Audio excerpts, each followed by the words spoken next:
Hey everybody, LuAnne Ford here with Northeast Mississippi Community College and Food with the First Lady. Today we are preparing a meal to take to someone, a sandwich meal this time. We're making chicken sliders. So the first thing I'm going to do is take some cream cheese. Now this is cream cheese at room temperature, and I'm going to mix it up.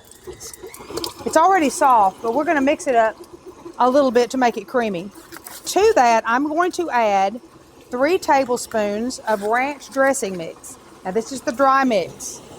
All right, I make ranch dressing mix myself, and I'm going to teach you how to do that another time, because these prepackaged stuff we don't really want to use, but we're using it today because that's what we have and that's what we can buy in the store. You can also buy ranch dressing mix in a container, and then you can just dump it in there. Okay, so we're going to take that, plus garlic powder, plus freshly ground black pepper, plus freshly ground onion powder. So we got onion, garlic, pepper, ranch seasoning mix, and the cream cheese. All right, that's soft enough. We are going to take our chicken. This is 4 cups of shredded chicken. Now let me tell you what I did. Of course, now you can buy it in the can and you can drain it. But what we did was, this was 2 boneless chicken breasts. So I put it on the stove and I cooked it with some salt. When it was done, I put it in this very mixer right here, and I turned that beater on and I chopped it up. And look, it's how fine it is. It's very fine. So to this, we're going to add a couple of green onions chopped. If you don't like onions, leave it out. Or if you don't have green ones and all you have is just regular ones, that's fine too. And some chopped bacon. Now guys, we cooked this bacon this morning. This is 6 to 8 slices. Now if you don't want to do that, you can buy the bacon already cooked, or you could use bacon bits. Or again, if you don't like bacon, leave it out. We're going to put it in there because that adds a kind of a smoky taste to it. We like that.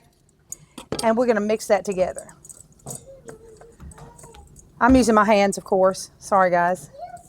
Washed those before, but these are the best tools you have. All right, we're going to take this and we're going to mix it with the cream cheese. All right, guys, watch. My grandchildren are with me today. If you hear them around while I'm talking, you'll know. But don't we all have distractions? We do. But that's okay. We've got some nice distractions here. Okay, so this is mixed up. All right, that's our cream cheese mixture and our chicken mixture. Now what I have here are rolls that I made. Now, I make this sourdough bread, and I need my my serrated knife, the big serrated knife over there. This recipe calls for 12 Hawaiian rolls. I don't use Hawaiian rolls. I use this sweet sourdough that my daughter makes in a round thing like this. And this, of course, is not 12, this is 8. So if I were making this to give to somebody, I would cut up 2 of these, and I would keep them in this round container, and I would give them like that. I'd give 1 to 1 and 1 to somebody else, or if they had a big family, I'd give them both of them. Okay, so I sliced those in half. If you buy Hawaiian rolls at the store, like I say, it calls for 12. And I just cut the tops off.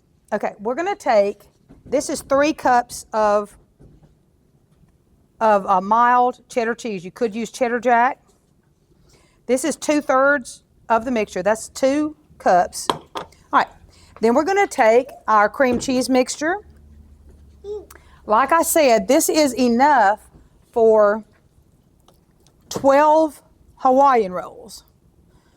But right here, I just have 8 rolls. So I'm going to use, and like I said, sometimes I take this, I'll make 2 of these, which is actually 16. So that's half of it.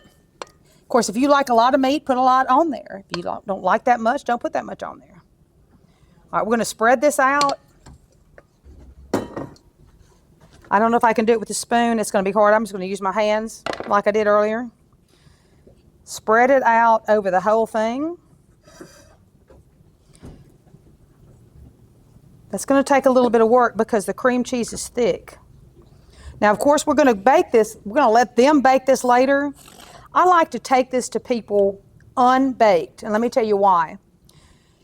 If a catastrophe has happened, or someone has passed away, or someone has had a baby, or there's some occasion for some reason that you have, that you want to take food to somebody, they may have a bunch of other food. Especially when someone passes away, people are quick to get over to their house with food, and they might not need that food right then. They've got so much food they can't even eat it all.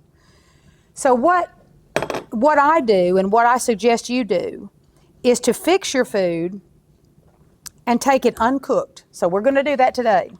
Here is the top. That's pretty big. And we'll need the lid to this. The plastic lid, we'll need that. And I am just going to brush this with melted butter. Now, if you want to, you could put Parmesan cheese. In fact, the recipe calls for Parmesan cheese mixed with this. But today I'm not putting any Parmesan cheese. I'm just going to only put melted butter on it. All right, so there it is. There's our chicken sliders. Here's my lid. Now, we've got some fancy labels that Northeast has fixed for us that say Food with the First Lady and what it is. But if it were me and I was at home, I didn't have a label, what I would do would be to just write on there with a Sharpie, bake at 350 degrees for 10 minutes with foil on, then take the foil off and bake it for additional 10 or 15 minutes. Basically just till the cheese melts, because there's nothing raw in here. Of course, well, the cream cheese is raw, but you can eat cream cheese raw. It doesn't have to be cooked.